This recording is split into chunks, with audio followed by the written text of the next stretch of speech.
Welcome to Ruby Reviews Books. Reviews from a cat who cannot read. From a cat who cannot read. Welcome to Ruby Reviews Beers. Reviews from a cat who cannot read. To Ruby Reviews Beers.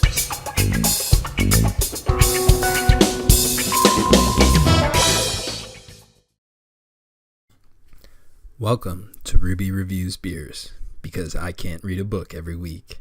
She may not like to booze, but she sure knows her brews.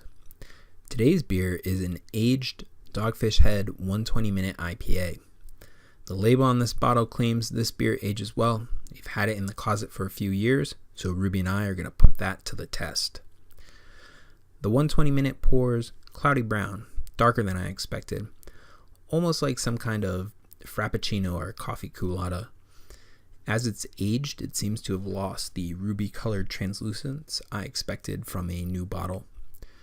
There's not much of a head to speak of, which is not so surprising after these years. The nose on this beer is malty, funky, maybe a bit sour, and boozy. Pretty complex for what I was expecting, with little hint of the hops that this beer is known for. And boy, the 120-minute is mega hopped.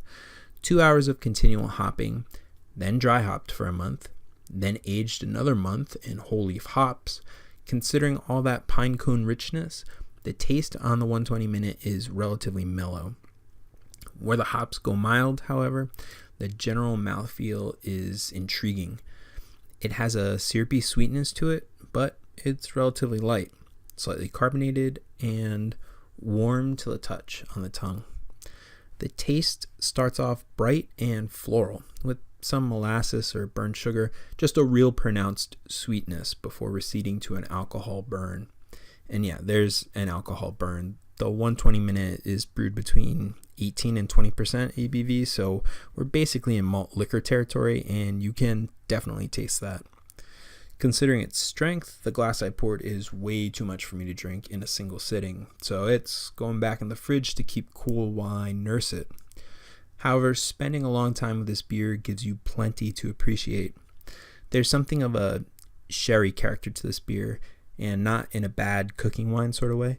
The 120-minute has the complexity of an Oloroso, but falls on the sweeter side of sherry without becoming cloying.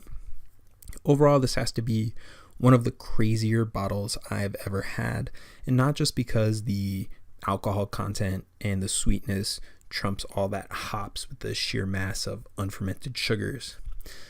The complexity of this beer is unparalleled to what I've had before. There's a lot going on in one bottle, and each sip seems to give a different glimpse into what went into making it and aging it. It's not an everyday drinker. One bottle is good enough for a few people and some snifters, but it's definitely worth picking up and setting aside for a special occasion. I give it 4.5 stars out of 5. Ruby gives it a sniff and a big stretch. Happy drinking. Hey everybody, thanks for watching. If you have any ideas on what we should review next, leave a comment.